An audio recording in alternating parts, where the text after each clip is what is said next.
सर्वांना नमस्कार। गावठाण चळवळीच्या निमित्तानं आज मी इथे बोलत आहे।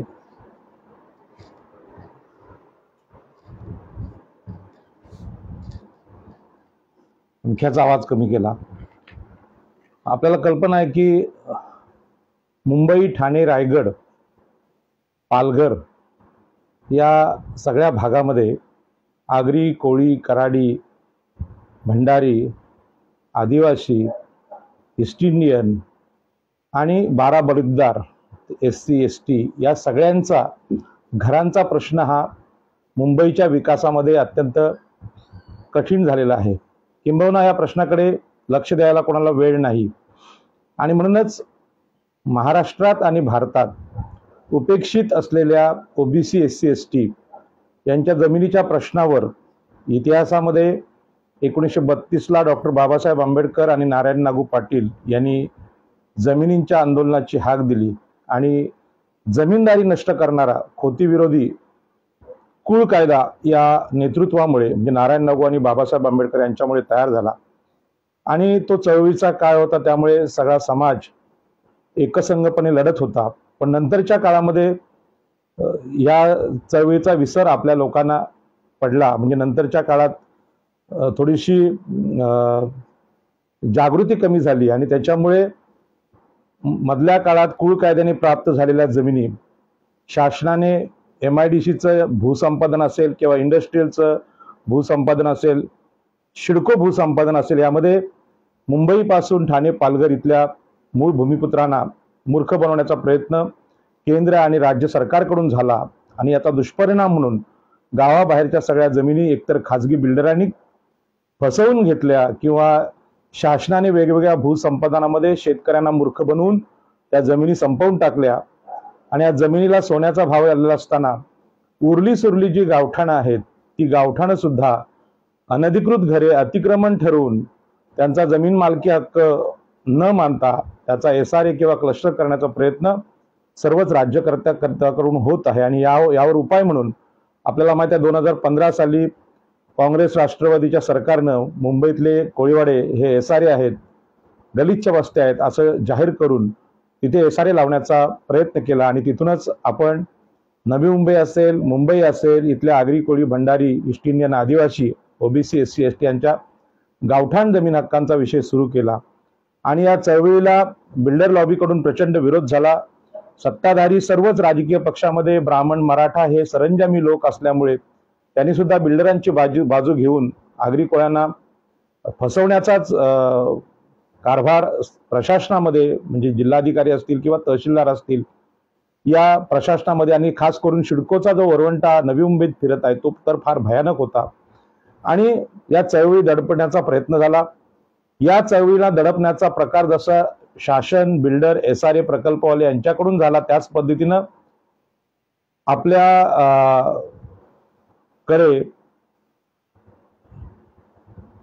आपल्याकडे सुद्धा आपल्या समाजातल्या लोकांकडून या चळवळीला प्रचंड विरोध झाला। मुंबईमध्ये जी गावठाण कमिटी होती, कोळीवाडा गावठाण कमिटी, या गावठाण कमिटी फोडण्यात आली आणि त्यांनीच हे गावठाण नावावर होणार नाही किंवा नवी मुंबईमध्ये सुद्धा काही आगरी कोळी समाजाच्या संघटनांनी भाडे कराराचा पवित्रा घेतला, म्हणजे भाड्याने जमिनी घ्या आणि नैना असेल, इकडे असेल, गावठाण प्रस्ताव तयार करण्याचा प्रस्तावाला प्रचंड विरोध झाला। याला पैसा कशाला पाहिजेत, सरकार ते करेल अशा प्रकारचे दाखवून लोकांना संभ्रमात ठेवलं गेलं आणि तरी सुद्धा आपण मुंबईपासून ठाणे, रायगड, पालघर, पनवेल, उरण इथेही चळवळ नेटाने चालू ठेवलेली आहे। यामध्ये प्रचंड टीका याच्यावर करण्यात आली आणि तरी सुद्धा न घाबरता न थांबता ही चळवळ आपण सुरू केली।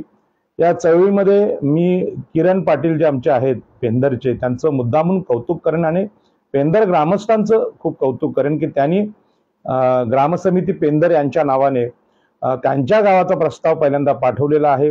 त्याच्या बाजूचे गावकरी घोड ग्रामस्थ त्यांनी सुद्धा आपला प्रस्ताव केलेला आहे आणि त्यानंतर सगळ्यात जास्त जो गाव गाजत आहे आज तो आहे करंजाडे आणि म्हणून करंजाडे गावची रीट पिटिशन माझ्याकडे आहे।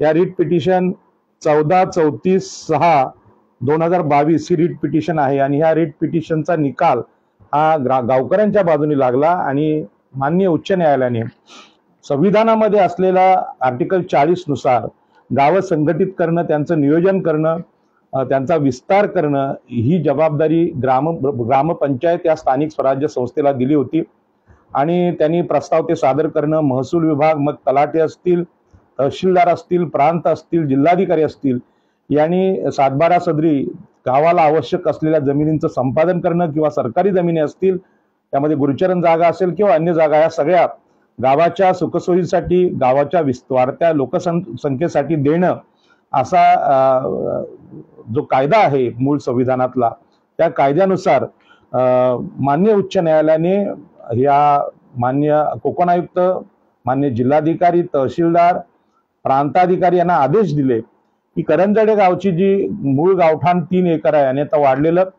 11 एकर आहे, असं एकूण विस्तारित गावठाण 14 एकर आहे, ते गावठाण द्यावं ही जी मागणी आहे त्याची बाजू लावून धरली आणि सांगितलं यांना महसूलला की त्या प्रत्यक्ष त्यांची घरांची वाढ आणि लोकसंख्या किती आहे प्रत्यक्ष जागेवर जाऊन पाहावं. आणि अशा पद्धतीच्या आदेशाने मागच्या काळात 3 सुनावण्या ऑनलाईन स्वरूपात झाल्या.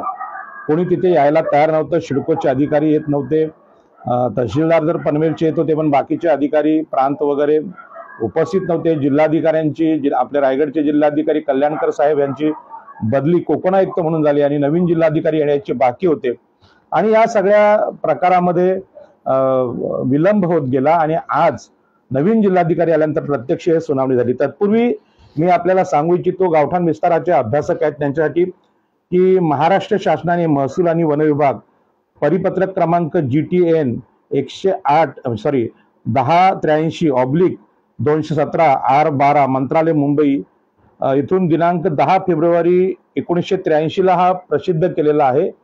याला म्हणा कायदा किंवा GR म्हणा. आणि त्यांनी सांगितलेलं आहे की 3 प्रकारे गावठाण विस्तार योजना राबवता येते. त्यातलं पहिलं कारण आहे लोकसंख्या वाढीच्या दबावामुळे होणारा गावठाणाचा विस्तार, हे पहिलं कारण आहे. आणि हे कारण नवी मुंबई, ठाणे, रायगड या प्रत्येक गावाला लागू आहे. कारण इथे शहराचा विकास किंवा औद्योगिक विकास मोठ्या प्रमाणात झाल्यामुळे बाहेरून आलेले लोक आहेत, तसेच गावाची सुद्धा लोकसंख्या वेगाने वाढत गेली आणि त्यामुळे प्रत्येक गावाला इथल्या लोकसंख्या वाढीचा दबाव जो आहे तो गावठाण विस्ताराला लागू आहे असा हा आदेश कायदा सांगतो. आणि भटक्या जमाती, विमुक्त जाती आणि मागासवर्गीय समुदायांची वसाहत करणे, म्हणजे आपल्या देशामध्ये भटके लोक आहेत किंवा SC ST चे लोक आहेत, यांना शेतजमिनी जशा नाकारल्या होत्या तशा घरांच्या जमिनी सुद्धा नाकारल्या होत्या. मनुस्मृतीनुसार आलेली ही विषमता आहे, कारण शूद्रांना अतिशूद्रांना संपत्तीचा अधिकार नाही असं आपली मनुस्मृती म्हणत होती. तर या मनुस्मृतीनुसारच आपल्याकडे जमीन आणि सगळ्या संपत्तीचे मानवी अधिकार नाकारले गेले होते. आणि म्हणूनच यामध्ये प्रामुख्याने जो उल्लेख आहे तो SC ST लोकांचा, म्हणजे भटक्या विमुक्तांचा. ही गोष्ट महाराष्ट्रातल्या सगळ्या विचारवंतांनी लक्षात घ्यावी. आणि आता गावठाणाची चळवळ ही केवळ महाराष्ट्रात नाही तर देशात लागू करण्यासाठी आपल्यासोबत काम करावं अशी मी विनंती, नम्र विनंती मी सगळ्यांना करत आहे. आणि तिसरं कारण पुरामुळे प्रभावित झालेले किंवा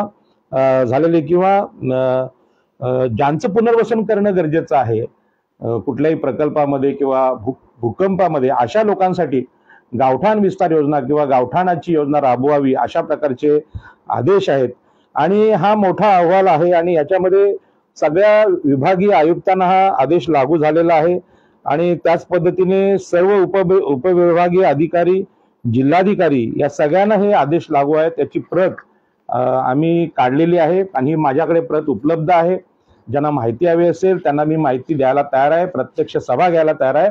म्हणजे थोडक्यात आज आपण हे प्रकरण करतो ह्याला कायद्याचा आधार आहे. आणि ज्या लोकांनी नवी मुंबई पासून किंवा मुंबईमध्ये बिल्डरांची बाजू घेऊन जो प्रचार केला की गावठाण विस्तार योजना शहरात लागू नाही आणि ते लागू शकत नाही अशा प्रकारचा खोटा प्रचार केला, या सगळ्या विरोधकांना मी नम्रपणे सांगतो की असं नाहीये की हा कायदा असल्यामुळे जिथे गाव आहे त्या गावासाठी गावठाण विस्तार योजना नैसर्गिक लोकसंख्येपोटी जशी वाढीव गरजेची आहे, तसे बाहेरून आलेले जे कामगार आहेत, SC STची, मागासवर्गीयांची, गरिबांच्या वस्त्या आहेत, त्यांच्यासाठी SRA न लावता त्यांना गावठाण अधिकार देऊन त्यांच्या घरांची योजना राबवण्यासाठी सुद्धा ह्या योजनेचा फार उपयोग होतो। आणि संविधानाला धरून ही योजना आहे, परंतु महसूल अधिकारी आहेत त्यांनी याच्याकडे दुर्लक्ष केलं आणि ही घटना आज समोर आलेली आहे। याच पद्धतीनं आजचं जे हे पत्र आहे, हे पत्र शेवटचं अंतिम पत्र होतं, माननीय उच्च न्यायालयाने जिल्हाधिकारी रायगड यांनी काढलं होतं। त्यांनी सांगितलं होतं की माननीय व्यवस्थापकीय संचालक सिडको उपविभागाधिकारी पनवेल म्हणजे प्रांताधिकारी तहसीलदार पनवेल आणि ग्रामस्थ म्हणजे करंजाडे ग्रामस्थ त्यांचे अध्यक्ष कर्णाश्रेष्ठ शेलार यांच्या नावाने पत्र काढलं होतं आणि आज लेखी आपलं म्हणणं घेऊन या, जो कोणी आणणार नाही त्या जर आणलं नाही लेखी म्हणणं म्हणजे सिडको पासून तहसीलदारांनी तर अंतिम निर्णय जिल्हाधिकारी देतील आणि हा निर्णय करंजाडे ग्रामस्थांच्या बाजूने असेल अशा प्रकारचं पत्र दिलं होतं। हे रीट पिटिशनच्या आधारे दिलं होतं आणि म्हणून गावठाणामध्ये जे जे लोक काम करतात त्यांना माझी विनंती आहे की सरकार, जिल्हाधिकारी किंवा तहसील आपला गावठाणाचं सीमांकन करत नाही, त्यांच्याकडे पैसे नाहीत, त्यांच्याकडे मनुष्यबळ नाही असं ते सांगतात आणि म्हणून गावठाण विस्तार ही जबाबदारी त्या त्या गावाची आहे। त्या गावातल्या लोकांनी कमिटी करून आपलं गाव आपण मोजलं पाहिजे आणि घरांची संख्या, लोकसंख्या, स्त्री पुरुषांची संख्या हे सगळं लक्षात घेऊन हा प्रस्ताव कसा करायचा हे कायदेशीररित्या समजून घेऊन तो प्रस्ताव शासनाला सादर केल्यानंतर, महसूलला सादर केल्यानंतर महसूल विभागीय अधिकारी हे कामच करत नाही, सिद्ध झालेली गोष्ट आहे। आणि म्हणून तात्काळ आपण उच्च न्यायालयात जाऊन न्यायालयाचे आदेश आणून सरकारचं डोकं ठिकाणावर आणणं हे आपल्या नागरिकांचं काम आहे आणि त्या पद्धतीने करंजाडे ग्रामस्थ गेलेले आहेत। आणि आता आम्ही उरणमध्ये सुद्धा बालई काळाधोंडा असेल किंवा मोरा कोळीवाडा असेल, ज्या ज्या गावामध्ये गाव कमिट्या होतात आणि लोकवर्गणीतून खर्च करायला जिथे ग्रामस्थ तयार होतात तिथे आम्ही अशा प्रकारचे प्रस्ताव शासनाला द्यायला तयार आहोत। ह्यामध्ये खूप मोठी मेहनत आहे। गावं मोजणं, घरं मोजणं, मोकळ्या जागा मोजणं, प्रत्येक सर्वे नंबर, त्या सर्वे नंबरचे गडबुक नकाशे, त्या गडबुक नकाशामध्ये असलेली घरं, मोकळ्या जागा यांचं सगळं जे हे आहेत माहिती आहे ती त्या प्रस्तावात जोडावी लागते। वेळोवेळी शासनाचे निघालेले GR हे जे गावठाणासारखे कायदे आहेत हे कायदे सुद्धा यामध्ये जोडावे लागतात आणि ही सगळी याचिका व्यवस्थित बनवून महसूलला दिल्यानंतर आपल्याला न्यायालयात जावं लागतं, कारण राजकीय नेतृत्व आपलं आहे हे गावठाण विस्तार करायला तयार नाही। आपल्याला माहित आहे की खासगी उद्योगपतींना देशाच्या सार्वजनिक जागा विकणं, सार्वजनिक उद्योग विकणं हा धंदा आज आपल्या देशातल्या राजकीय लोकांचा झालेला आणि त्याच पद्धतीनं ही गावठाणांना बिल्डरांना दिल्यानंतर, SRA ला दिल्यानंतर जे पर्सेंटेज मिळेल तेच आपलं उत्पन्न आहे आणि अशा अर्थाने प्रचंड निवडणुकांमध्ये पैसे वाटणारे नेते आपले पैसे वसूल करण्याच्या मार्गावर आहेत। त्यामुळे सामान्य लोकांच्या घरांचा प्रश्न बिकट होत चाललेला आहे आणि या जोडीला लोढासारखी, सुधाकर शेट्टी सारखी बिल्डर लॉबी ही मुंबईत उतरले, नवी मुंबईत सिडको उतरले आणि हेच लोक गावाचा जो मूळ गावठाणाचा कायदा आहे विस्ताराचा तो लपवून ठेवून क्लस्टर आणि SRA कसा राबवता येईल यासाठी ही मंडळी काम करतायत। आणि म्हणून मला आज सांगावंसं वाटतं की आपलं राज्य शासन म्हणजे राजकीय जे क्षेत्र आहे, आपल्या देशाची जी लोकशाही 4 आधारस्तंभावर आधारलेले, त्यामध्ये राजकीय नेते असेल, राजकीय नेतृत्व करणारी मंडळी असेल, प्रशासन असतील, जिल्हाधिकारी, महसूल विभाग असेल, त्यानंतर आपल्याला माहित आहे पोलीस असतील आणि न्यायालय म्हणजे न्यायालय आज जागे आहेत, न्यायालय जागे आहेत म्हणून करंजाडे गावाचा निकाल हे प्रशासन आणि राजकीय नेतृत्वाच्या विरोधात आज गेलेला आहे। आणि अंतिमतः मीडिया, खरं म्हणजे आजची जी बातमी आहे ही करंजाडे ग्रामस्थांना मी विनंती केली की आपण हळदीला, लग्नाला हे खूप पैसे खर्च करतो। आज करंजाडे गावाच्या बाबतीत महसूल विभागाने आपली घोडचूक मान्य केली, सिडको सुद्धा अपयशी ठरली, त्याचं सगळं कथन मी करणारच आहे। आणि जिल्हाधिकाऱ्यांनी हे कबूल केलं की गेल्या 40 ते 50 वर्षात म्हणजे स्वातंत्र्यानंतरच्या 70 वर्षात महसूल विभागाने गावठाण विस्तार कायदा असून सुद्धा ती गावठाण विस्तार योजना न राबवल्यामुळे गावांचं नियोजन या देशात कोणाला जमलं नाही। शहरं बकाळपणे वाढत गेली आणि ज्या गावकऱ्यांनी जमिनी, मुंबईसारख्या शहराला आगरी कोळी, भंडारी, ईस्ट इंडियन, आदिवासी या लोकांनी जमिनी दिल्या आणि त्यांचीच गावं अनधिकृत तिथे ठरवली, त्यांचा गावठाण विस्तार होऊ शकला नाही। मंत्रालय कुलाब्याला असून सुद्धा कुलाबा कोळीवाडा, माहीम कोळीवाडा किंवा झू असेल हे मोजले गेले नाहीत। श्रीमंतांनी तिथे बंगले मात्र बांधले, मोठमोठे कलाकार, शाहरुख खान, अमिताभ बच्चन आले, परंतु गावकऱ्यांवर एखादा चित्रपट, गावातल्या समस्यावर चित्रपट काढावा असं किंवा मुंबई विद्यापीठात सुद्धा याच्यावर शोधनिबंध किंवा अभ्यास झाला नाही। आणि म्हणूनच हा भारत देश हा तिथल्या मूळ गावकऱ्यांना विसरलेला आहे, त्यांच्याशी कृतज्ञ झालेला आहे आणि नगरं मात्र वाढत गेली. नगरातल्या लोकांनी स्थानिक लोकांना फसवलेलं आहे, अशा प्रकारची भावना मागे झाली. आणि म्हणून आज ही बातमी खरं म्हणजे पेपरला देणं आणि छापणं गरजेचं होतं. आपल्याला माहित आहे की आज पत्रकारांना सुद्धा खरेदी करण्याचं काम सरकारकडून चालू असल्यामुळे गरिबांच्या बाजूनी काम करणारे पत्रकार कमी आहेत. आणि म्हणून याची बातमी लिहिणं, ते पाठवणं, हा जो सगळा उद्योग आहे त्याला काही ना काही मानधन द्यावं लागतं. आणि ही गोष्ट मी आमच्या लोकांना सांगितली, पण आपल्या लोकांना ही गोष्ट अजून पटत नाही. आणि पटत नसल्यामुळे शेवटी मला आज मी पत्रकार बांधवांची क्षमा मागून सांगतो, शेवटी आज फेसबुक लाईव्हचा आधार घ्यावा लागला. मला माहिती आहे कोरोनाच्या काळात सुद्धा लोक अशी एकत्र येत नव्हती, तेव्हा महाराष्ट्राचे माजी मुख्यमंत्री उद्धवजी ठाकरे सुद्धा फेसबुक लाईव्ह करत होते. आणि मग त्याची सुद्धा टिंगल आता लोक करतात. परंतु मीडिया कुठल्या दिशेने देशाचा चाललेला आहे हा आपण पाहतो की उद्योगपतींच्या बाजूने चाललेला आहे, श्रीमंत लोकांच्या बाजूने चाललेला आहे. गरिबांच्या बातम्या छापणं हे मीडिया करत नाही. आणि म्हणून मला माझी विनंती आहे पत्रकार बांधवांना की हे फेसबुक लाईव्ह जर आपल्यापर्यंत आलं तर आपण ही बातमी जरूर बनवावी आणि ती छापावी, ही माझी विनंती आहे. कारण मुंबई, ठाणे, पालघरच नाही, संपूर्ण महाराष्ट्र आणि देशाच्या सगळ्या स्थितीमध्ये गावांचं रचना किंवा गावांना न्याय देणं हे शासनाकडून राहून गेले. आणि म्हणून अशा बातम्या छापून येणं ही आपली सगळ्यांची, गरिबांची गरज आहे, अशी मी विनंती करतो. आणि आपण ह्या बातम्या लावाव्यात असं माझी विनंती आहे.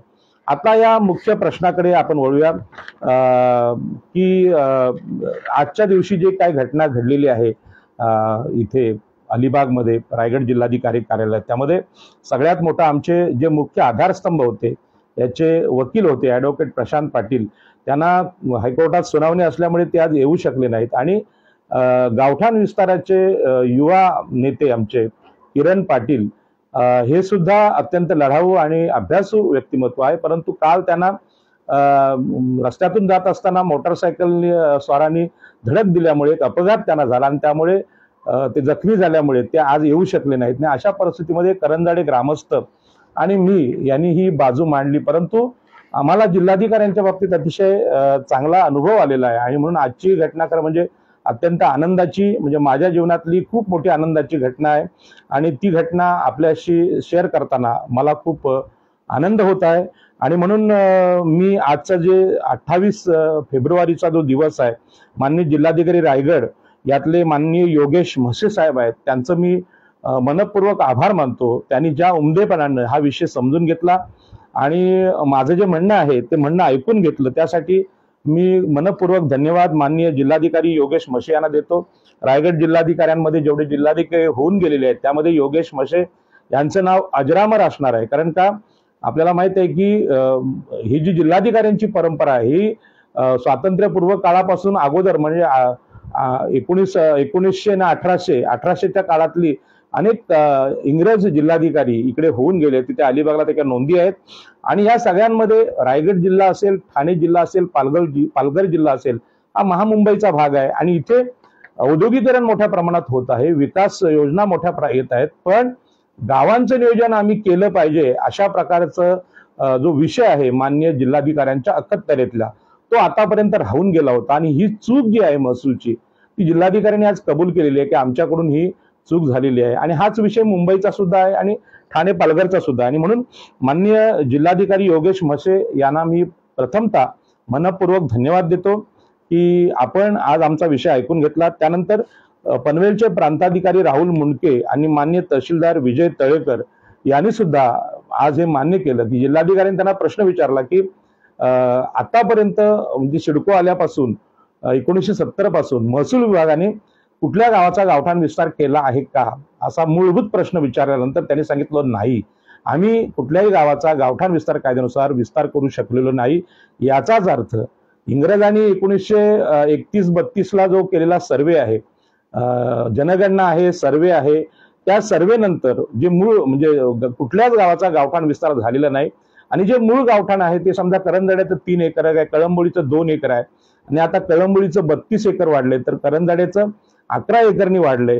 म्हणजे मूळ गावठाणाच्या 90% लोकसंख्या वाढ होऊन जे गावठाण विस्तार व्हायला होता तो झालेला नाही. हा महसूल विभागाने आपल्याकडून झालेली चूक आज मान्य केलेली आहे. ही सगळ्यात मोठी गोष्ट आहे. कारण जेव्हा माणूस, कुठलाही माणूस आपली चूक मान्य करतो आणि मान्य केल्यानंतर त्याच्या प्रामाणिक जीवनाची सुरुवात होते, आणि चूक मान्य केल्यानंतर ती चूक सुधारण्याचा जो प्रयत्न करतो तो खरा माणूस.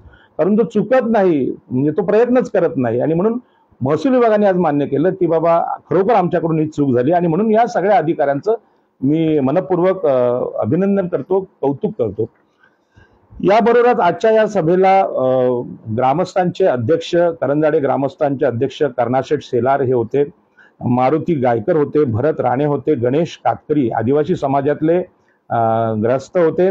आणि या सगळ्या आंदोलनामध्ये तिथले स्थानिक पोलीस पाटील आहेत, कुणाल लोंढे हे आमचे मित्र आहेत, आंबेडकरी चळवळीतले कार्यकर्ते आहेत, त्यांनी सुद्धा फार मोठी समन्वयाची भूमिका यामध्ये पार पाडलेली आहे. हे सगळे त्यावेळी उपस्थित होते. आणि जिल्हाधिकाऱ्यांनी आजच्या ह्या सगळ्या चर्चेमध्ये, सुनावणीमध्ये पहिला प्रश्न विचारला की गावकऱ्यांची मागणी काय आहे. साहजिकच आज किरण पाटील आणि वकील साहेब नसल्यामुळे ही माझ्यावर जबाबदारी आली. प्रत्येक मिटिंगला मी असतोच, परंतु आजची जी मिटिंग होती ती अत्यंत महत्वाची, निकराची लढाई होती. आणि कारण आजच्या या सभेनंतर किंवा सुनावणीनंतर जिल्हाधिकाऱ्यांनी सांगितलं होतं, जर लेखी जर तुम्ही म्हणणं सादर नाही केलं बाकीच्या विभागांनी तर एकतर्फी निर्णय हा करंजाड्या ग्रामस्थांच्या बाजूने देऊ. त्यामुळे आजच्या सुनावणी ही अटीतटीची होती. आणि तुमची मागणी काय ही मला प्रश्न केला. त्यावेळी मी सांगितलं की सर, इंग्रजांनी केलेल्या सर्वेनुसार आमचं मूळ गावठाण 3 एकर आहे, आणि त्या गावाला लागूनच जी नैसर्गिक लोकसंख्या वाढली त्यामध्ये 11 एकर मध्ये आमची आता घरं आहेत.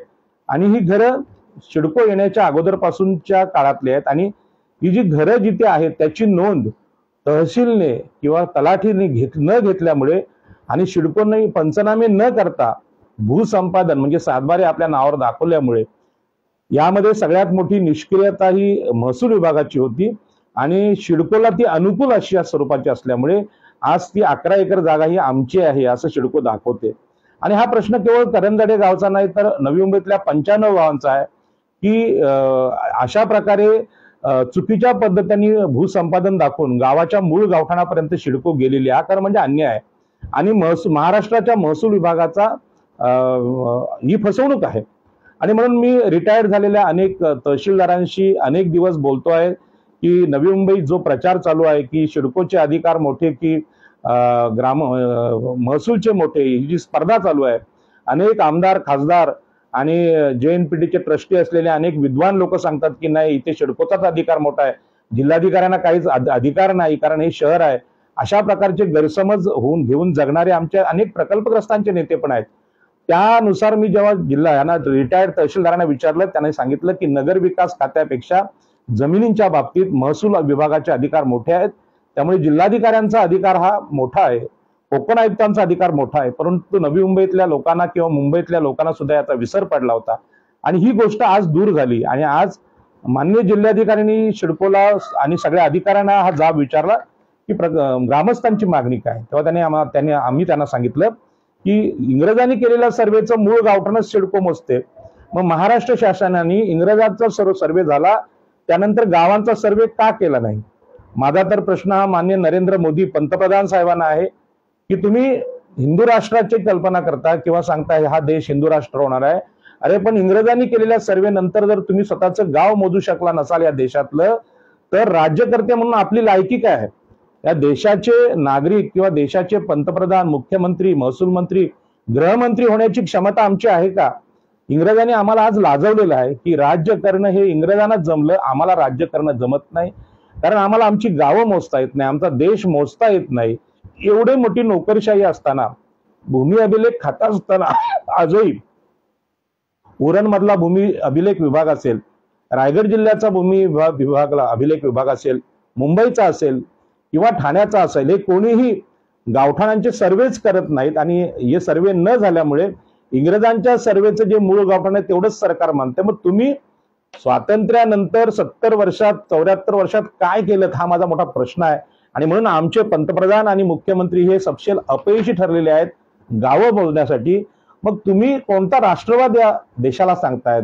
जय जय महाराष्ट्र म्हणणारे मुख्यमंत्री असतील किंवा हे हिंदू राष्ट्र आहे हे सांगणारे पंतप्रधान मोदी असतील, त्यांना माझा सवाल आहे की आपण जे अदर लोक आहेत म्हणजे ख्रिश्चन असतील किंवा इंग्रज असतील किंवा पोर्तुगीज असतील किंवा मुस्लिम असतील यांना देशाचे शत्रू समजतो.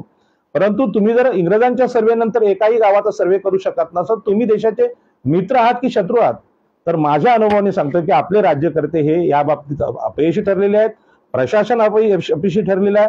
आणि म्हणून जो मूळ प्रश्न ज्यांनी विचारला जिल्हाधिकारी, त्यांना मी सांगितलं की साहेब, की सिडको या कंपनीची रचना ज्यासाठी महाराष्ट्र सरकारने केली, त्यांनी जमिनी तर आमच्या घेतल्या, त्यांनी शहराचं नियोजन केलं, पण एकाही गावाचं नियोजन या सिडकोला करता आलं नाही. मुंबई महानगरपालिका स्थानिक स्वराज्य संस्था म्हणून जी संस्था आहे, तिला सुद्धा मुंबईतल्या एकाही कोळीवाड्याचं नियोजन करता आलेलं नाही आणि त्यांचे अधिकार त्यांना देता आलेले नाहीत. म्हणून ह्या सगळ्या संस्था, मुंबई महानगरपालिका, ठाणे महानगरपालिका, MMRDA किंवा सिडको किंवा नैना, हे सगळे आमच्या भूमिपुत्रांच्या जमिनी लुटण्यासाठी आलेली ब्राह्मण आणि मराठ्यांची साधनं आहेत किंवा भूमाफिया संस्था आहेत. आणि म्हणून यांच्याबद्दल प्रचंड तिरस्कार आज लोकांच्या मनात निर्माण झालेला आहे आणि वातावरण गरम झालं. या सगळं ऐकून जिल्हाधिकाऱ्यांच्या लक्षात आलं की अत्यंत गंभीर प्रश्नावर पहिल्यांदा अशा प्रकारची सुनावणी होते. आणि म्हणून त्यांनी आणखी एक गमतीचा प्रश्न केला जिल्हाधिकाऱ्यांनी, म्हणजे तो प्रश्न माननीय विजय तळेकर, पनवेलचे तहसीलदार आणि प्रांताधिकारी राहुल मुंडके यांना होता की गावठाण विस्तार योजना अजून प्रचलित आहे का, म्हणजे चालू आहे का, हा प्रश्न होता. जिल्हाधिकारी अशा प्रकारचा प्रश्न विचारणं म्हणजे IAS झालेल्या अधिकाऱ्यांनी की गावठाण विस्तार योजना सध्या कार्यरत आहे का किंवा ती चालू आहे का, असा प्रश्न आज विचारला. आणि म्हणून मी अत्यंत तयारीत गेलो होतो. 2 कॉप्या ह्या महसूल विभागाच्या, महसूल आणि वन विभागाने महाराष्ट्र शासनाने काढलेल्या मी घेऊन गेलो होतो की गावठाण विस्तार योजना कशी राबवायची असते, आणि त्याची कॉपी घेऊनच गेलो होतो. जर असा प्रश्न आला कुठे, म्हणजे मला वाटलं की सिडको हा प्रश्न करेल, पण जिल्हाधिकाऱ्यांनीच घेतला. आणि मी जिल्हाधिकाऱ्यांचं अभिनंदन करेन की स्वतःच्या विभागाचं आत्मपरीक्षण करणं ही आपली गरज असते की खरोखर गावठाण विस्तार कायदा लागू आहे का. कारण हा प्रकारचा गैरसमज अनेक ठिकाणी बोलला जातो, गावठाण विस्तार लागत नाही. आमचे नवी मुंबईतले अत्यंत विद्वान लोक पण हे बोलत असतात की गावठाण विस्तार आता योजना बंद झाली, त्याच्यामुळे तुम्हाला आता भाडे करारच करावा लागेल, असं सांगणारे नेते, त्यांची नावं घेत नाही मी, पण फार मूर्ख लोक होती. आणि म्हणून मला हा प्रश्न येणार म्हणून मी हे सगळा आदेशच घेऊन गेलो होतो. आमचे रवींद्र चव्हाण म्हणून आमचे एक हे आहेत, संस्थेचे सेक्रेटरी आहेत, मालई काळाधोंडा ग्रामस्थांचे, त्यांनी माहिती अधिकाराखाली मागितलं होतं आणि ते घेऊन गेलं होतं. आणि त्यामध्ये पुन्हा एकदा तुम्हाला सांगतो की नैसर्गिक लोकसंख्या वाढीस्तव गावठाण विस्तार करता येतो. गावातले SC ST लोक जे आहेत, आदिवासी आहेत आणि SC म्हणजे मागासवर्गीय लोक आहेत, त्यांना घरं देणं, त्यांच्या घरांची रचना त्या गावाच्या वस्तीमध्ये करणं, त्यासाठी जमीन संपादित करून त्यांना घरं देणं ही मूळ योजना आहे. त्यामुळे मागासवर्गीय ज्या सगळ्या संघटना आहेत त्यांनी या योजनेचं वैशिष्ट्य लक्षात घेतलं पाहिजे. आणि पूर किंवा संकटामध्ये किंवा जसं आता विमानतळामध्ये गावं संपादित झालेली आहेत किंवा JNPT मध्ये 2 गावांचं गावठाण देणं बाकी आहे, त्यांच्यासाठी सुद्धा ही योजना आज अस्तित्वात आहे. आणि म्हणून आजच्या जिल्हाधिकाऱ्यांनी मान्य केलं, म्हणून ही घटना अत्यंत महत्वाची आहे की ज्यांना हे अजून गावठाण विस्ताराबद्दल शंका आहे त्यांनी मी त्यांना भेटायला यायला तयार आहे, मी सांगायला तयार आहे. आजच्या जिल्हाधिकाऱ्यांनी ते मान्य करायला लावलं की गावठाण विस्तार योजना ही माननीय जिल्हाधिकाऱ्यांना सांगितलं महसूल विभागाने, प्रांत आणि तहसीलदारांनी की हो आज ही गावठाण विस्तार योजना लागू आहे. मग प्रश्न दुसरा आला की लागू आहे मग तुम्ही राबवली का नाही, तर त्या तहसीलदारांनी सांगितलं पनवेलच्या की नाही आम्ही हे राबवली नाही. आतापर्यंत कुठल्याच तहसीलदारांनी पनवेल, उरण, नवी मुंबई, ठाणे, रायगड इथे ही योजना राबवलेली नाही. आणि म्हणून माझं हे फेसबुक लाईव्ह ज्या जिल्ह्यातले लोक महाराष्ट्रातले बघत असतील त्यांनी या योजनेची मागणी सगळ्या जिल्हाधिकाऱ्यांकडे केली पाहिजे. आणि मागणी म्हणजे आपलं गाव आपणच मोजायचं आहे, जिल्हाधिकारी मोजणार नाही. गाव प्रस्ताव तयार करून हा प्रस्ताव सादर करायचा आहे. गावठाण विस्तार ह्या विषयावर अनेक युट्यूबला व्हिडिओ आहेत, पण त्यातलं कोणीच म्हणत नाही की महाराष्ट्र शासन किंवा केंद्र शासन यामध्ये कामचुकार आहे, कामचोर आहे, अधिकारी कामचोर आहेत, ते काम करत नाहीत. आणि म्हणून ही नागरिकांची जबाबदारी आहे. अशा प्रकारचा व्हिडिओ कोणी मांडत नाही. जे सरकारला भिडतात, समस्येला भिडतात, त्यांना हा अनुभव येतो. आणि मला आलेला अनुभव आहे म्हणून संपूर्ण महाराष्ट्राला सांगतोय की आपण आपलं गाव आणि घर मोजलं पाहिजे, ही आपली जबाबदारी आहे, नागरिकांचं कर्तव्य आहे. सरकारवर हे सोपवू नका. आजचं जिल्हा प्रशासन हे बिल्डरांसाठी काम करते, सामान्य नागरिकांसाठी करत नाही. आपले आमदार खासदार सुद्धा आपल्यासाठी कार्यरत नाहीत, हे वास्तव आपण लक्षात घेतलात तरच हा व्हिडिओ समजेल, नाही तर समजणार नाही. आणि म्हणून इथे सध्या गावठाण विस्तार योजना अस्तित्वात आहे का, हा जिल्हाधिकाऱ्यांचा प्रश्न मला अत्यंत आवडला. जरी तो प्रश्न महसूल विभागाची इज्जत काढणारा, अब्रू घालवणारा असला तरी पण ही चिरफाड त्याच विभागाच्या प्रमुखांनी करणं गरजेचं होतं. कारण अशा प्रकारची चिरफाड केल्यामुळे आमच्या लोकांचे सुद्धा डोळे उघडतील आणि सिडकोच्या अधिकाऱ्यांसमोर हा प्रश्न आला. आणि मग सिडकोनी जे नेहमीचा जो विषय असतो, सिडकोनी सांगितलं अहो गावठाण विस्तार योजना ही महसूल विभागाची गोष्ट असली तरी सिडकोनी ती राबवलेली आहे. तर बघा, नगर विकास खातं हे जमीन मालकीचा विषय करत नाही, तर सिडको ही जमीन आमची घेऊन ती चढ्या भावानं विकणारी एक व्यापारी संस्था आहे. म्हणजे 3,000 रुपये एकर किंवा 40,000 रुपये एकरनी जमिनी खरेदी केल्या आणि ते 80 कोटी रुपये एकरनी विकणारी सिडको ही व्यापारी संस्था आहे. सिडको लोककल्याणकारी कार्य करत नाही. जे काही लोककल्याण केलेलं आहे ते नेत्यांचं केलेलं आहे. एका नेत्याला 27 एकरचा भूखंड, क्लबसाठी 18 एकरचे भूखंड, शाळेचे 4 एकर भूखंड दिले. पण एका गावाला करंजाड्यासारख्या 14 एकरचा गावासाठी अख्ख्या भूखंड सिडको द्यायला तयार नाही. आणि म्हणून सिडको ही प्रस्थापित लोकांची, सरंजामी लोकांची संस्था आहे. हे सिद्ध होत आहे. सर्वसामान्य आदिवासी आणि SC ST बांधवांसाठी ती काहीच करत नाही, मच्छीमार बांधवांसाठी काही करत नाही.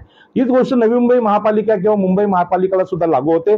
आणि म्हणून सिडको म्हणायला लागली की 12.5% योजना हीच गावठाण विस्तार योजना आहे. त्यांना मी सांगितलं की आमच्या जमिनी पूर्ण शहरासाठी सिडकोने बंदुका लावून गोळ्या घालून घेतल्या. त्यामध्ये 5 हुतात्मे जासीला झाले. लोकनेते दिबा पाटील यांनी जर संघर्ष केला नसता तर 12.5% योजना ह्या देशात, महाराष्ट्रात अस्तित्वात आली नसती. 12.5% योजना ही म्हणजे 5 हुतात्मे आणि लोकनेते दिबा पाटील आणि आगरी कोळी कराडी बांधव बाळा बडुतेदार यांच्या संघर्षाचा विजय आहे. सिडकोचा तो विषयच नाही. सिडकोने कधी हा विषय केला नाही. इंग्रजांनी ज्या पद्धतीने जुन्या 1894च्या कायद्याने जबरदस्तीचं भूसंपादन केलं, तीच पुनरावृत्तीने 84ला सिडकोने केलेली आहे. आणि म्हणून सिडको, इंग्रज हे आमचे तर परके शत्रू होते, परंतु नव्याने आलेली जी सरकार आहेत ब्राह्मण मराठ्यांची, ही सरकार सुद्धा इथल्या आगरी कोळ्यांची शत्रू आहेत. वसंतदादा पाटील यांच्यासारखे निर्दयी मुख्यमंत्री, जनरल डायर सारखे मुख्यमंत्री, ज्यांनी आगरी कोळ्यांच्या शांततामय आंदोलनावर बंदुकीच्या गोळ्या घालून 5 माणसांनी हजारो जखमी केली, याची आठवण मी आज जिल्हाधिकाऱ्यांना करून दिली. त्याच्यामुळे 12.5% योजना ही लोककल्याणकारी किंवा गावठाण विस्तार योजना नाही. तो आम्ही संघर्ष करून आमच्याच 100% जमिनीतून 12.5%चा परतावा मिळवलेला आहे. तो संघर्षाचा विषय. आणि त्या कायद्यामुळे देशामध्ये आज पुनर्वसन योजना किंवा 2013चा नवा कायदा आला, त्यामध्ये तो 20% विकसित भूखंड दिला पाहिजे तिथल्या गावकऱ्यांना, अशा प्रकारचा कायदा आला. आणि म्हणून दिबा पाटील यांचं नाव विमानतळाला भेटलं पाहिजे, कारण संपूर्ण देशाला लागू होणारा 2013च्या कायद्याचं फाउंडेशन हे लोकनेते दिबा पाटलांनी टाकलेलं आहे. मी आज केंद्र शासनाचा निषेध करतो. निषेध यासाठी की ज्यावेळी हे सरकार पडत असताना उद्धवजी ठाकरेंचं, दिबा पाटील साहेबांचा निर्णय घाईनी माननीय उद्धव ठाकरेंनी घेतला. माझ्या समोर तो निर्णय घेतला. मातोश्रीवर मी तिथे स्वतः होतो. आणि नंतर जबाबदारी केंद्राची होती. आता औरंगाबाद, धाराशिव वगैरे ह्या नावांचं नामांतर, म्हणजे मुस्लिम नावं बदलून तिथे हिंदू नावं दिलेली आहेत. चर्चगेट स्टेशनचं नाव, म्हणजे आमचे ईस्ट इंडियन बांधव यांचं जे ख्रिश्चन चर्च आहे, ते चर्च गेटचं नाव होतं, जे इंग्रजकालीन नाव होतं, ते बदलून तिथे चिंतामणराव देशमुख रोह्याचे त्यांचं नाव दिलं. कारण म्हणजे चिंतामणराव देशमुख फार मोठी व्यक्ती आहेत, पण रोहाला पण रेल्वे स्टेशन आहे, तिथे त्यांचं नाव द्यायला हरकत नाही. परंतु मुद्दामून अल्पसंख्याक ख्रिश्चनांच्या विरोधात हे केंद्र सरकार असल्यामुळे त्यांनी चर्च हा नाव त्यांना अडथळा वाटतो आणि मग चर्च बदलायचं आणि काहीतरी हिंदू नाव द्यायचं, असे तुगलकी निर्णय केंद्र शासन घेते. तुमच्यात हिंमत असेल तर बाळासाहेब ठाकरेंचं नाव बदलून दिबा पाटलांचं नाव देण्याचा प्रस्ताव केंद्र का मान्य करत नाही, या सगळ्या समस्त भाजप वासियांना माझा प्रश्न आहे की हे जर 2 नावं बदलली तर आता दिबा पाटलांचं नाव विमानतळाला केंद्र का देत नाही, माझा प्रश्न आहे. आणि या प्रश्नाकडे सगळ्या आगरी कोळ्यांनी नीट लक्षपूर्वक लक्ष द्या की आपलं नाव, दिबा पाटलांचं आंदोलनाचं नाव देण्याचं आंदोलन जर आपण विसरलो तर काय होऊ शकतं हे लक्षात ठेवा. म्हणजे ही फक्त चुणूक आहे. नावं बदलण्याचे निर्णय हे अल्पसंख्याक समाजाला लक्ष करून घेतले जात आहे. त्यामध्ये कुठली लोकशाही किंवा विकासाचा विषय नाही.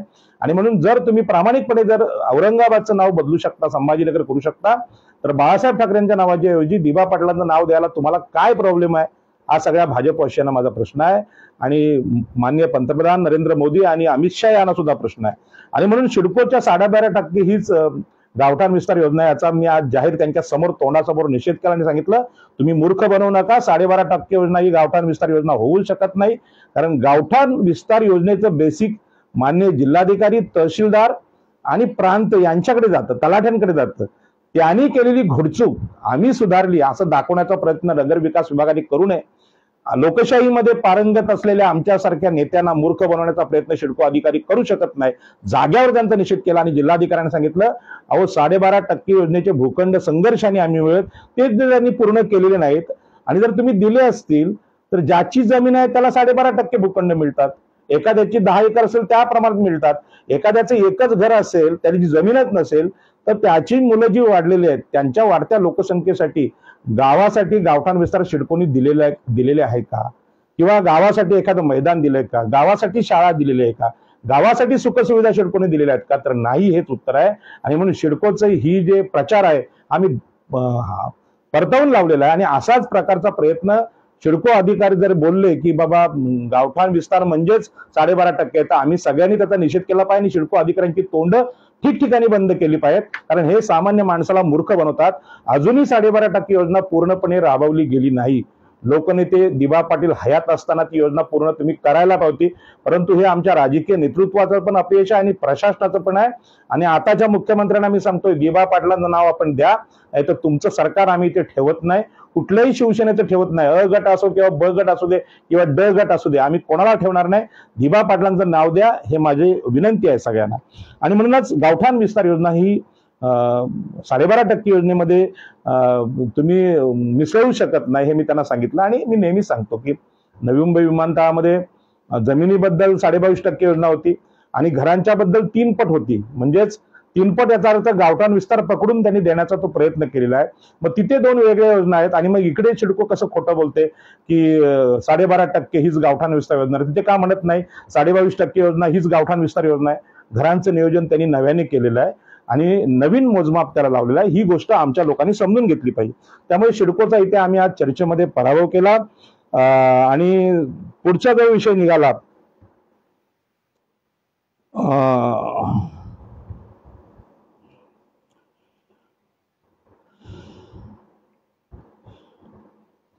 आपल्याकडे गावठाण विस्तार योजना ही सिडकोची चर्चा आल्यानंतर तुम्ही महसूल विभागाला विचारलं जिल्हाधिकाऱ्यांनी, तर सिडकोनी तर ही योजना राबवली नाही सिद्ध होते. मग महसूलने राबवली का? तर महसूलने आज मान्य केलं तहसीलदार आणि प्रांतांनी की आम्ही ही योजना राबवली नाही. तरी सुद्धा सिडको म्हणायला लागली की मूळ गावठाण 3 एकर आहे ते आम्ही घेतलेलं नाही. म्हणजे बघा किती नालायक सिडको अधिकारी आहेत. इंग्रजांनी मोजलेलं मूळ गावठाण 3 एकर 1930 ला 1932 ला ते आम्ही घेतलं नाही असं सिडको अधिकारी सांगतात. पण त्या मूळ गावठाणापर्यंत तुमचं भूसंपादन गेलंच ना. मग ते कसं गेलं? कारण त्यांनी विस्तारित गावठाण लोकसंख्या वाढीचा जो नियम आहे हा जो कायदा आहे हा सिडकोने तर गुंडाळलाच, पण महसूल विभागाने निष्क्रिय त्यांनी गुंडाळलेला आहे. आणि म्हणून ते सांगायला लागले की नाही त्या गावातली आज करंजाडे गावातली 3 एकर मूळ गावठाण आम्ही घेतलं नाही, पण उरलेली जी 11 एकर आहे हे आमची जागा आहे. असं म्हटल्यानंतर मी चौताळून उठलो. सांगितलं ही तुमची जागा आहे, 7 तुमच्या नावावर असतील, सिडको संपादित असे, पण प्रत्यक्षात घरं कोणाची आहेत? प्रत्यक्ष ताबा आमचा आहे. आणि म्हणून जमिनींच्या कायद्यामध्ये कसेल त्याची जमीन राहील त्याचं घर किंवा वहिवाटीचा कायदा, ताबे कब्जाचा कायदा यानुसार जमीन आमची आहे. तर तुम्हाला ही जमीन घ्यायची असेल तर 11 एकर तुम्हाला तोडावं लागेल. कळंबोलीचं 32 एकर तोडावं लागेल. हाय का हिंमत तुमच्या सिडको अधिकाऱ्यांमध्ये अशा गावं तोडायची? आणि म्हणून जिल्हाधिकाऱ्यांनी सांगितलं की ही जर भाषा सिडकोची असेल तर नवी मुंबईमध्ये कायदा आणि सुव्यवस्था धोक्यात येऊ शकते. कारण एवढ्या मोठ्या प्रमाणात घरं तुम्ही आमची जागा म्हणून तोडत असाल तर कायदा नियम आहे कुठे?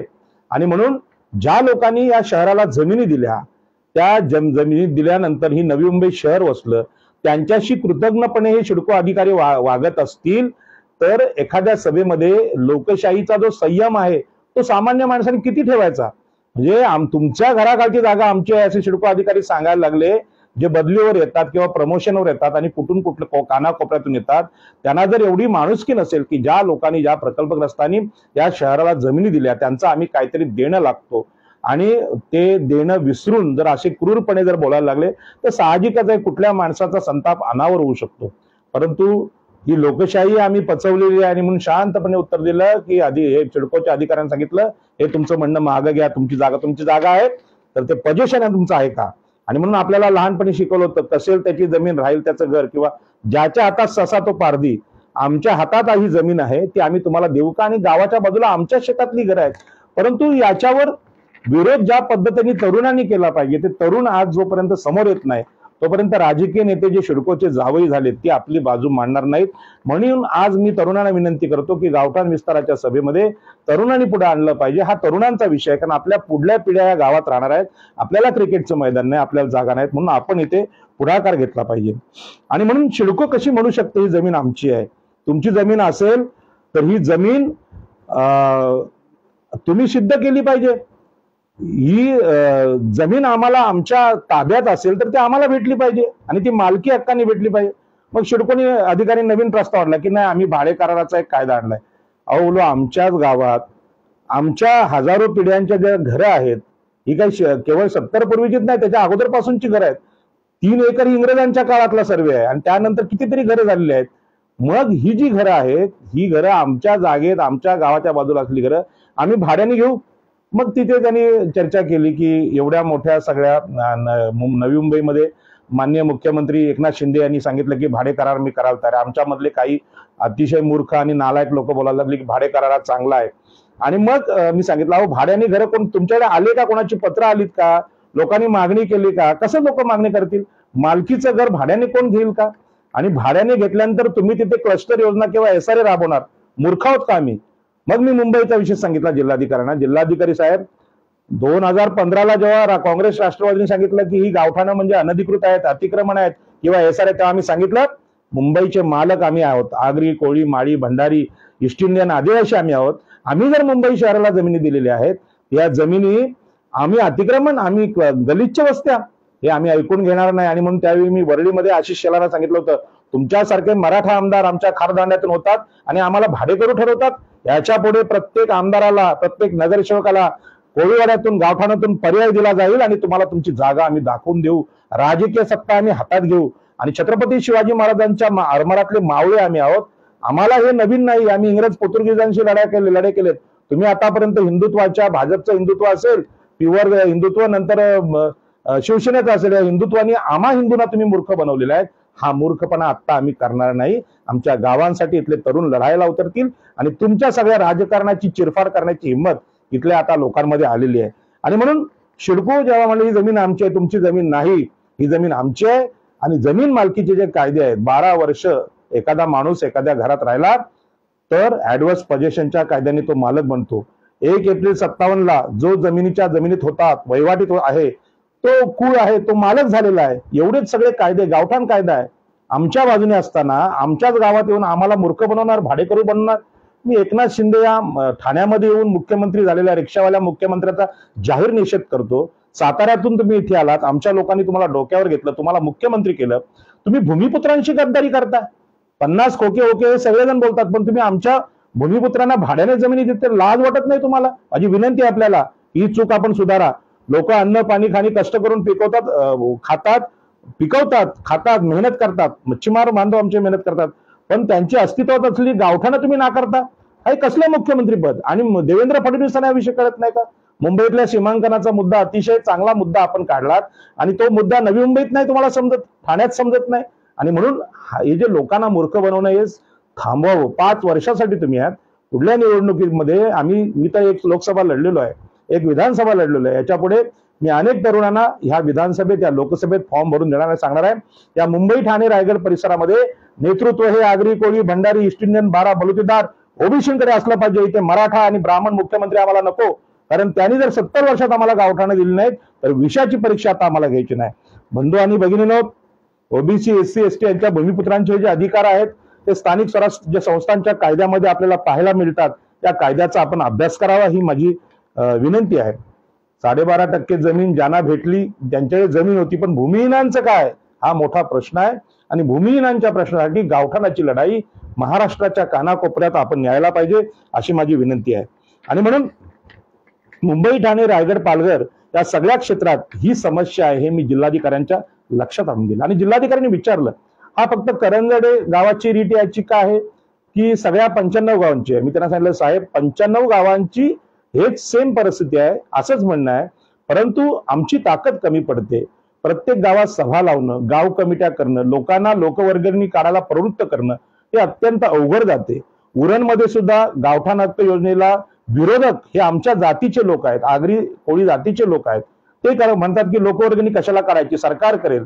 नवी मुंबईत आमच्या जातीचे लोक आहेत, बाकी सत्ताधारी मराठी आणि ब्राह्मण आमचे शत्रूच आहेत, ते सिद्ध झालेली गोष्ट आहे. प्रशासन आमच्या विरुद्ध आहे, जिल्हाधिकारी आमच्या विरुद्ध आहेत, परंतु आमच्या जातीचे लोक जेव्हा विरोध करतात, पैसे कशाला असा प्रश्न विचारतात, 100 रुपये 200 रुपये लोकांनी वर्गणी काढून गाव मोजलं तर त्याला विरोध करणारी लोक बघून मला त्यांचा अत्यंत तिरस्कार वाटायला लागलाय. आणि म्हणून जिल्हाधिकाऱ्यांनी सांगितलं ठाणे, रायगड, पालघर इथल्या आगरी, कोळी, कराडी, ओबीसी, एससी एसटी लोकांची जशी समस्या आहे तर संपूर्ण महाराष्ट्रामध्ये गावांचं नियोजन, गावठाणांचं नियोजन झालेलं नाही. आणि म्हणून हा धोरणात्मक निर्णय तुम्ही करत नाही म्हणून आम्हाला न्यायालयात जावं लागलं. महाराष्ट्राची विधानसभा, महाराष्ट्राची विधान परिषद आणि लोकसभेचे खासदार हे गावठाण विस्तार योजना समजून घेत नाहीत म्हणून माननीय उच्च न्यायालयात आम्हाला जावं लागलं. जर तुम्ही आजही आमच्या विरुद्ध निर्णय दिला तर आम्ही सुप्रीम कोर्टात सुद्धा जायला तयार आहोत. आम्ही मागे पुढे पाहणार नाही. अशा प्रकारची तयारी, आर्थिक तयारी मी केलेली आहे. बंधू आणि भगिनींनो, गावठाण विस्तार हे महसूलचं काम आहे, ते सिडकोचं काम नाही, नगर विकासचं काम नाही. आणि त्यामुळे महसूल विभाग चुकलेला आहे ही गोष्ट आज सगळ्या महसूल विभागाने मान्य केली. परंतु आपली पण घोडचूक आहे.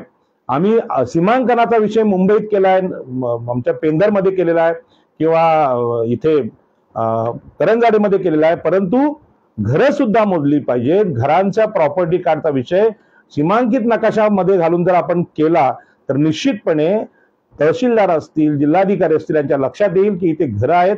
या घरांची नोंद न घेता सिडको सांगते जमिनी आमच्या आहेत. आणि म्हणून सिडकोचं तोंड गप्प करायचं असेल तर प्रत्येक गावाचं सीमांकन केवळ आउटर बाउंड्री नाही तर आम्ही आमची घरं सुद्धा मोजून त्या प्रस्तावात पुरावे जोडले पाहिजेत. नाही असा प्रयत्न बाळही कालाधोंडा इथे आम्ही केलेला आहे आणि तिथल्या नागरिकांचा मी जाहीर आभार व्यक्त करतो. आमच्यावर विश्वास ठेवून त्यांनी अशा प्रकारची घरं मोजायला सुरुवात केलेली आहे.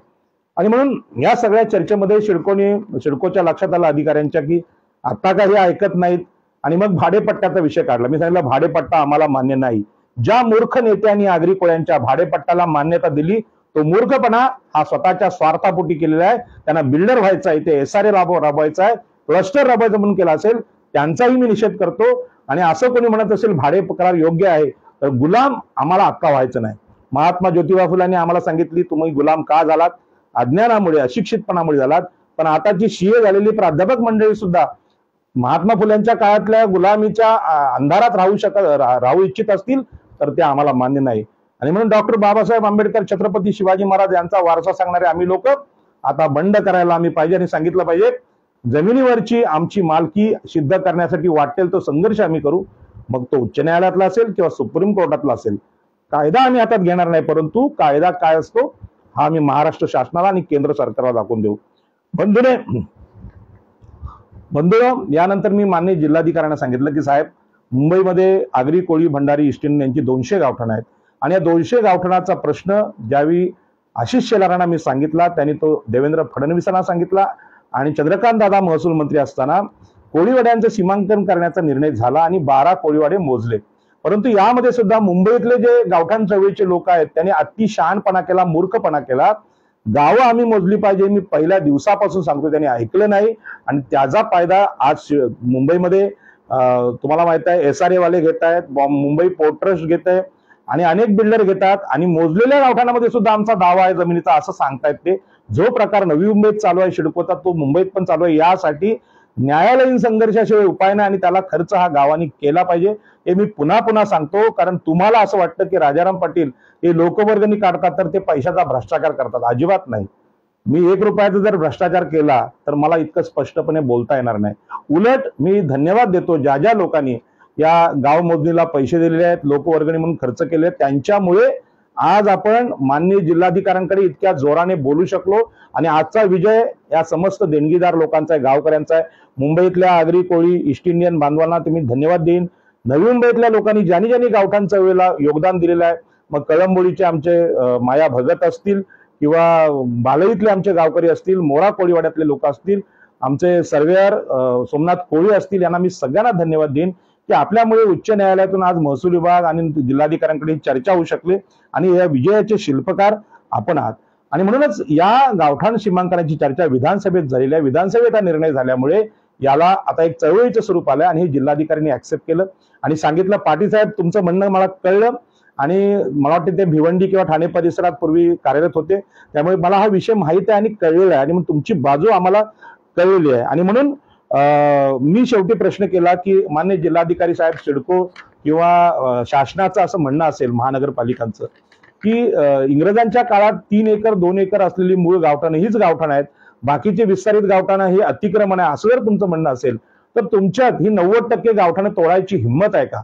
महाराष्ट्राचं शासन असेल किंवा केंद्र शासन मोदीचं असेल, तुमची जर हिंमत असेल तर घरांना तुम्ही हात लावून दाखवा. आमच्याशी वाकडं जाण्याचा प्रयत्न पोर्तुगीजांनी पण नाही केला, इंग्रजांनी पण नाही केला. शिवाजी पार्कच्या सभेत आदरणीय ऍडव्होकेट बाळासाहेब आंबेडकर यांनी सुप्रीम कोर्टाचा दाखले दिला आणि त्यांनी सांगितलं की मुंबईतली गावठाणं ही तिथल्या आगरी कोळी भूमिपुत्रांचीच आहेत, कारण साऱ्या जमिनीच त्यांच्या होत्या. आणि हा निर्णय सुप्रीम कोर्टाने दिलेला आहे, याची शिवाजी पार्कच्या सभेचं भाषण युट्यूबवर आहे. तरी सुद्धा पुन्हा पुन्हा मुंबईच्या जमिनी विकायला उतरलेले महाराष्ट्रातले मराठा सरंजामी आमदार खासदार ब्राह्मण मुख्यमंत्री आजीमाजी मुख्यमंत्री यांना माझं सांगणं आहे की आता हे झालंय, खूप झालं. ओबीसी मागासवर्गीयांशी एससी एसटींशी तुम्ही इतक्या विचित्रपणे वागलेला आहात आणि त्या सगळ्या वागण्यामुळे कोणाला जाग आली मला माहित नाही, पण मला जाग आलेली आहे आणि मी ठरवलेलं आहे, मी जगेन तर आमच्या गावांसाठी गावठाणांसाठी आणि मरेन तर यासाठी. आणि म्हणून मी लोकनेते दिबा पाटलांचा अत्यंत आदराने उल्लेख करतो. आणि डॉक्टर बाबासाहेब आंबेडकरांनी मागासवर्गीयांना जगावं कशासाठी जो संदेश दिला तो मी मुद्दामून विस्तृतपणे सांगतो की या देशामध्ये देवासाठी देवाचं लाडकं होण्यासाठी जगावं असे सांगणारे अनेक संत महंत होऊन गेले. रायगड जिल्ह्यात त्यांना महाराष्ट्र भूषण पुरस्कार दरवर्षी दिले जातात. परंतु आपल्या पिचलेल्या आपल्या दबलेल्या जात बांधवांसाठी गावांसाठी जगणं हा सुद्धा जीवनाचा आदर्श असतो, हे फक्त डॉक्टर बाबासाहेब आंबेडकरांनी सिद्ध केलं. आणि म्हणून सगळ्या देवांना नाकारून बाबासाहेब आंबेडकरांच्या समाजानं बाबासाहेब आंबेडकर हे देवापेक्षा मोठे आहेत असा प्रकारचा संदेश वेगवेगळ्या जयंत्यांमध्ये आंबेडकर जयंत्यांमध्ये दिला. आणि अशा प्रकारचे नेते माझ्या समाजात आगरी कोळी समाजात भंडारी समाज नारायण नागू पाटील होते. परंतु नारायण नागू पाटलांचे चरित्र कुळ कायद्यामध्ये एवढं राष्ट्रीय चरित्र असताना ते आम्ही पुढे आणू शकलो नाही, कारण आमच्या समाजाविषयी जी सकारात्मक भावना ही आम्हाला असली पाहिजे ती नाही. आणि म्हणून हिंदुत्वाची वैदिकत्वाची गुलामगिरी ही गुलामगिरीला धन्यता मानणारे आमचा समाज बांधव हे किती दोषी आहेत ते मला जेव्हा नारायण नागूंचं कार्य मी अनुभवलं तेव्हा माझ्या लक्षात आलं. दत्ता पाटील हे नारायण नागूंचे चिरंजीव आणि दिबा पाटील, मी नारायण नागूंचा सहवास तर अनुभवू शकलो नव्हतो कारण माझा जन्मच 1972ला झाला, पण दत्ता पाटील आणि दिबा पाटील यांचा मी अनुभव घेतला, त्यांच्याशी मी प्रत्यक्ष चर्चा केली आणि दिबा पाटलांच्या जीवनातून माझ्या लक्षात आलं दत्ता पाटलांच्या की स्वतःच्या जात बंधवांसाठी लढण्याची गरज या मनुस्मृतीच्या शोषणातून निर्माण झालेल्या व्यवस्थेच्या काळात जास्त गरजेची आहे. बाबासाहेब आंबेडकर हे नेतृत्व ज्या समाजाला बौद्ध बांधवांना मिळाले त्यांनी प्रचंड प्रगती केलेली आहे. त्या प्रगतीला आपले काही हिंदू बांधव प्रगती म्हणत नसतील, परंतु ते सिद्ध झालेलं आहे की IAS आणि IPS मोठ्या प्रमाणात आहेत, डॉक्टर आणि प्राध्यापक आहेत, त्यांच्या मुली शिकलेल्या आहेत, मोठ्या मोठ्या पदावर आहेत आणि ज्या चिखलातून बाहेर येऊन कमळाप्रमाणे त्यांनी जी प्रगती केलेली आहे ती प्रगती जागतिक दृष्टीने अत्यंत महत्वाची. आणि त्याच पद्धतीनं दिबा पाटलांनी आम्हाला जो आदर्श दिला, 12.5% कायदा त्यांनी केला, शेजला हरवण्याचं काम दत्ता पाटलांनी केलं आणि संपूर्ण जीवन आपल्या समाजासाठी अर्पण करून बाबासाहेब आंबेडकरांच्या मार्गाने जाऊन आपल्या स्वतःबरोबरच आपल्या समाजाची प्रगती करता येते. आज दिबा पाटलांमुळे प्रत्येक घरात करोडपती माणूस तयार झाला. ही जी उपकारांची जी जाणीव आहे जर आपल्या लोकांना झाली तर निश्चितपणे या चळवळीला देणग्या देणं वेगळं, चळवळीत भाग घेणं वेगळं, परंतु दिबा पाटलांसारखा आदर्श जीवन आम्ही आगरी कोळी भंडारी ईस्ट इंडियन समाज बांधव जगू हा संकल्प जर आम्ही केला तर निश्चितपणे जीवनाचं जगण्याचं समाधान आपल्याला मिळतं. आणि म्हणून मी आज अत्यंत आनंदात आहे, कारण गावठाण चळवळीचा प्रत्यक्ष टेबलावरचा विजय आज मी माझ्या डोळ्यांनी पाहिलाय, करंजाडे ग्रामस्थांनी पाहिलाय. आणि म्हणून मुंबई ठाणे पालघर इथे जे धावपळ आपली होती, प्रचंड टीका मला याच्यावर झालेली आहे, अनेक लोकांनी विरोध केलेला आहे आणि ह्या सगळा विरोध पार करून आज माननीय जिल्हाधिकारी हे जे आहेत रायगडचे आता नवीन आलेले जिल्हाधिकारी आहेत, ते जे जिल्हाधिकाऱ्यांचं जे काम आहे किंवा जिल्हाधिकाऱ्यांचा परिचय आहे ते निश्चितच अभिनंदनीय आहे. योगेश म्हसे यांची विद्वत्ता, त्यांची नम्रपणा हे पाहून आणि विजय तळेकर हे तहसीलदार असतील आणि प्रांताधिकारी असते पनवेलचे, यांनी जे मान्य केलं की आमच्या महसूल अधिकाऱ्याने गेल्या 70 वर्षात कुठेही गावठाण विस्तार योजना राबवली नाही, हे जे त्यांची चूक मान्य केली ही माझ्यासाठी मोठी गोष्ट आहे. आता सिडकोला कसं हाकलून द्यायचं, नंतर पराभव कसा करायचा मला माहित आहे, पण मी ग्रामस्थांना विनंती करतो की सिडकोला दोष देण्यात अर्थ नाही किंवा महसूलला दोष देण्यात अर्थ नाही. ती चूक आम्ही केलेली आहे. आमच्या गावामध्ये आमचं गाव मोजण्याची, घर मोजण्याची आमची लायकी नसेल तर शत्रूला दोष देण्यात अर्थच नाही. आणि म्हणून दिबा पाटलांनी जो संघर्ष इथे उभा केला आणि आपल्या समाजासाठी रक्त सांडण्यासाठी तयार व्हा, हुतात्मा होण्यासाठी तयार व्हा, आणि जे हुतात्मे झाले त्यांच्याबद्दल समाजाला त्यांनी संदेश दिला की बाबा हुतात्म्यांचं रक्त कधी वाया जात नाही आणि वाया जाऊ द्यायचं नसतं. आणि म्हणून लोकांसाठी लढत असताना असा एखादा माणूस माझ्यासारखा बळी गेला तर तो मरत नाही, तर तो अमर आहे. लोकांसाठी जगताना जो आनंद आपल्याला भेटतो तो आनंद फार मोठा आहे. आणि म्हणून भावानो आणि बहिणीनो, जो आपला समाज आज जे तरुण दारू किंवा क्रिकेट याच्यामध्ये नको तेवढा वेळ घालवतायत, तर हा वेळ योग्य तेवढा घालवला पाहिजे, परंतु आपली कर्तव्य पण आपण लक्षात घेतली पाहिजे. आणि गावठाणच्या वेळेला तरुणांचा सहभाग, तरुणींचा सहभाग भेटला पाहिजे. आणि हा जगण्याचा एक आदर्श आहे, हिंदू धर्मशास्त्रामध्ये नसलेला आदर्श आहे. हिंदू धर्मशास्त्राने मागासवर्गीयांना ब्राह्मण, क्षत्रिय, वैश्य यांच्या सेवेसाठी जगा अशा प्रकारचा संदेश दिला आणि आम्हाला शूद्र बनवलं. परंतु दिबा पाटलांनी सांगितलं की अशा प्रकारचा देव मी नाकारतो, अशा प्रकारचा धर्म जो आमचा शोषण करतो, जो आम्हाला जमिनींचा, पाण्याचा, जंगलाचा, शिक्षणाचा, आरक्षणाचा अधिकार देत नाही, तो सगळा मी नाकारतो. आणि माझ्या जातीसाठी, माझ्या समाजासाठी मी जगेन. आणि माझ्या जातीसाठी रायगड जिल्ह्यात आंदोलन करत असताना या 12.5% कायदा संपूर्ण देशाला 2013च्या पद्धतीने लागू झाला. दत्ता पाटलांचा शेज विरोधी संघर्ष सगळ्या देशाला लागू झाला. आमच्या इथे आम्ही अहिंसक संघर्ष केला आणि शेजचा पराभव केला. कुळ कायद्यासारखा कायदा बाबासाहेब आंबेडकर, नारायण नागू पाटील यांनी संपूर्ण देशाला लागून झाला. संपूर्ण देशातली विषमता नष्ट झाली पाहिजे, जमीनदारी नष्ट झाली पाहिजे, अशा प्रकारचा संघर्ष आमच्या समाज बांधवांनी, नेतृत्वानी केलाय. नव्या जगामध्ये नवीन जीवन मूल्य ही संविधानाची आहेत. धर्माचा इथे पराभव झालेला आपल्याला दिसतो, कारण हे जे अन्याय अत्याचार चाललेत हे हिंदूंवर केलेले अत्याचार आहेत.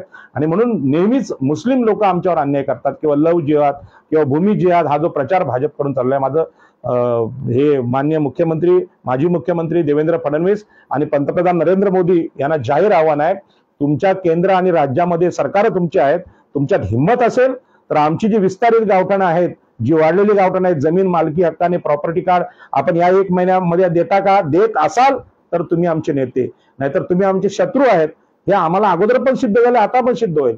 आणि म्हणून कुठल्याही पक्षाला आपलं न म्हणता आपलं काम आपण करूया. आणि आम्ही ज्या जागेत राहतो, घरात राहतो, तो देश भारत माझा देश माझा आहे. आणि म्हणून जी प्रतिज्ञा आम्ही घेतो, भारत माझा देश आहे, सारे भारतीय माझे बांधव आहे, ते खरं आहे. परंतु यामध्ये भारत माझा देश असेल तर त्या घराखालचा सातबारा सुद्धा माझा असला पाहिजे. हा खरा राष्ट्रवाद आहे. हा राष्ट्रवाद डॉक्टर बाबासाहेब आंबेडकर, नारायण नागू पाटील, दत्ता पाटील आणि दिबा पाटील यांनी दिलेला आहे. करंजाडे ग्रामस्थ किरण पाटील यांना मी अत्यंत धन्यवाद देईन.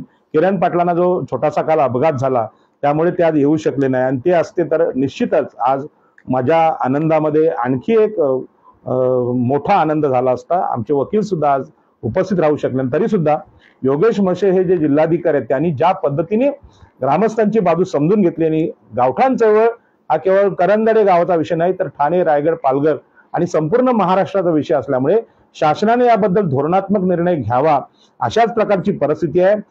माननीय उच्च न्यायालयाने तसेच आदेश दिले आहेत. आणि सरकारला, विधानसभेला आता अधिवेशन चालू आहे, विधानसभेतल्या सगळ्या आमदारांनी, सगळ्या मुख्यमंत्री आणि महसूल मंत्र्यांनी निर्णय घ्यावा असा संदेश मी आज देतोय.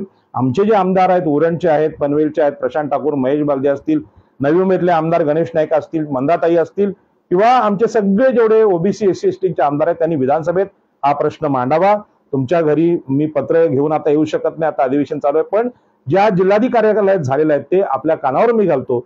आणि ही क्लिप सगळ्यांनी त्यांच्याकडे फॉरवर्ड करावी आणि विधानसभेत पुन्हा एकदा निर्णय व्हावा. आणि सगळ्या गावकऱ्यांनी गावं मोजवायला उद्यापासून सुरुवात करायची आहे. आपल्या घरासाठी खिशातून पैसे काढायचे आहेत. सरकार, आमदार, खासदार यासाठी पैसे देणार नाहीत. स्वावलंबी व्हा, विजयी व्हा. आणि जमीन हक्कांसाठी 2000 वर्ष आम्ही ठाणे, रायगड, पालघर या समुद्र किनाऱ्यावर टिकून आहोत. पोर्तुगीज, इंग्रज, फ्रेंच यांच्याशी आम्ही लढलेलो आहोत. छत्रपतींच्या आरमारामध्ये आम्ही वारसदार आहोत, आरमाराचे लढाऊ सैनिक आहोत.